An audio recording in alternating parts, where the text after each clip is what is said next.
नमस्कार मंडळी, मी किशोरीज किचनमध्ये तुम्हा सर्वांचं अगदी मनपूर्वक स्वागत आहे। आजच्या व्हिडिओमध्ये आपण बघणार आहोत बटाट्याचा किस कसा तयार करायचा आणि मी तुम्हाला तळून सुद्धा दाखवलेला आहे। तर जेवढा बटाट्याचा किस झाला आहे ना त्याच्या दुप्पट फुललेला आहे। एकदम छान असा हा बटाट्याचा किस तयार होतो। कसा करायचा हे आता आपण पुढे बघूया। तर त्यासाठी मी इथे 5-6 बटाटे घेतलेले आहेत, म्हणजे जवळजवळ अर्धा किलो बटाटे घेतलेले आहेत। मीडियम साईजचे सोलून घ्यायचे आहेत आणि पाण्यामध्येच घालायचे आहेत। आपण हे बटाटे सोलल्यानंतर किंवा किसल्यानंतर जर सतत पाण्यामध्ये घालत राहिले ना तर मग त्यामधला संपूर्ण स्टार्च निघून जातो आणि बटाट्याचा किस काळपट होत नाही। एकदम पांढरा शुभ्र स्वच्छ असा हा बटाट्याचा किस तयार होतो। आता हे बटाटे मी किसणीने किसून घेत आहे। बटाट्याचा किस करताना थोड्या जाड किसणीनेच हा किस पाडून घ्यायचा आहे। जर खूप बारीक कराल ना तर मग तेलामध्येच तो खूप पसरतो, तर त्यामुळे किस करताना जरा जाड किसणीनेच किसून घ्यायचा आहे। बघू शकता असा छान असा मी किस तयार केलेला आहे। पुन्हा पाण्यामध्ये घालून घ्यायचा आहे। तुम्हाला तेच कारण सांगितलं की तुम्ही जर सतत पाण्यामध्ये घालत राहिलात तर ह्यामधलं स्टार्च निघून जाते आणि बटाट्याचा किस काळा होत नाही, बटाटे सुद्धा काळे पडत नाही।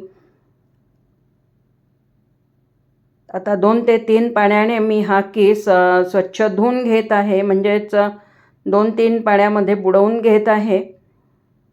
जोपर्यंत पाणी स्वच्छ निघत नाही तोपर्यंत साधारणतः 3 ते 4 वेळा ही प्रोसेस करायची आहे। तर एकदम तुम्हाला स्वच्छ असा बटाट्याचा किस मिळेल।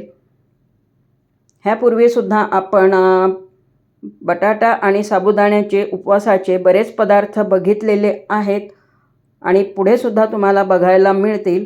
तर माझे व्हिडिओ तुम्ही नक्की बघत राहा। आता हा बटाट्याचा किस मी थोडा उकळून घेत आहे। तर पाणी ठेवलेलं होतं मी गॅसवर आणि चवीनुसार थोडं मीठसुद्धा घातलेलं होतं।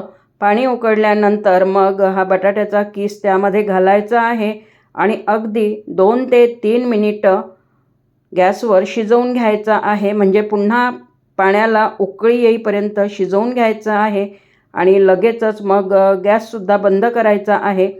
फार जास्त शिजवायचा नाही आहे। बघू शकता तुम्ही पटकनच हा किस शिजलेला आहे।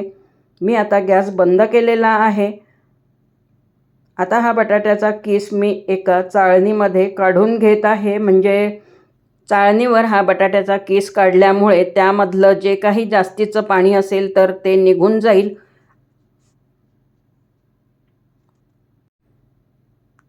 चमच्याने मी थोडं ढवळत आहे, म्हणजे किस मोकळा होऊन त्यामधली वाफ निघून जाईल। जर तुम्ही असं केलं नाही तर मग बटाट्याच्या किसाचा लगदासुद्धा होऊ शकतो।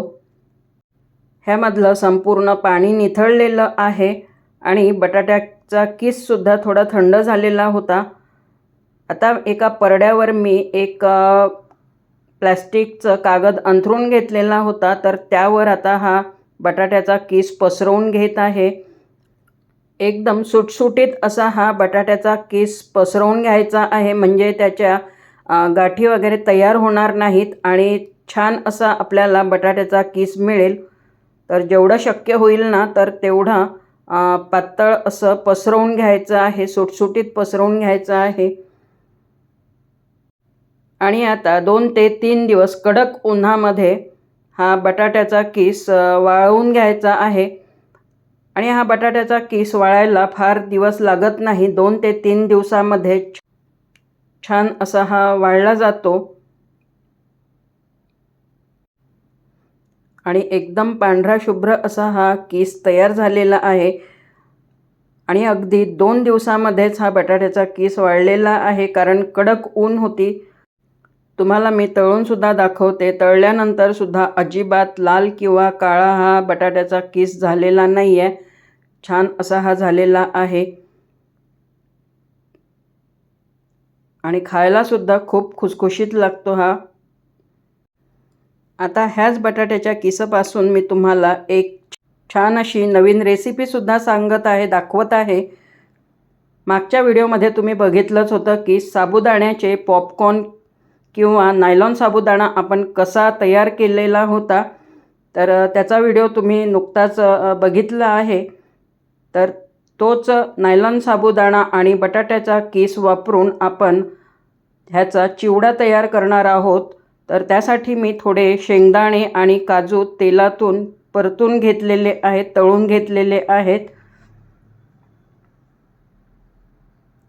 त्यानंतर एक हिरवी मिरचीसुद्धा मी ह्यामध्ये तळून घालत आहे. तुम्ही जर उपवासाला कढीपत्ता कोथिंबीर खात असाल तर ते सुद्धा घालू शकता तळून. तर सर्व मी तळून घेतल्यानंतर एकत्र छान असं मिक्स केलेलं आहे. त्यावर आता चवीनुसार थोडं मीठ आणि तिखट घातलेलं आहे. तर मस्त असा हा उपवासाचा चिवडा तयार झालेला आहे. बघू शकता किती छान असा हा चिवडा तयार झालेला आहे. तर आजचा हा पदार्थ तुम्हाला कसा वाटलेला आहे मला कमेंटमध्ये नक्की सांगा. आणि जर आवडला असेल तर लाईक करा, शेअर करा, चॅनलला सबस्क्राईब करायला विसरू नका. पुन्हा भेटूयात उद्याच्या नवीन व्हिडिओसोबत. तोपर्यंत मस्त खा, स्वस्थ राहा. धन्यवाद.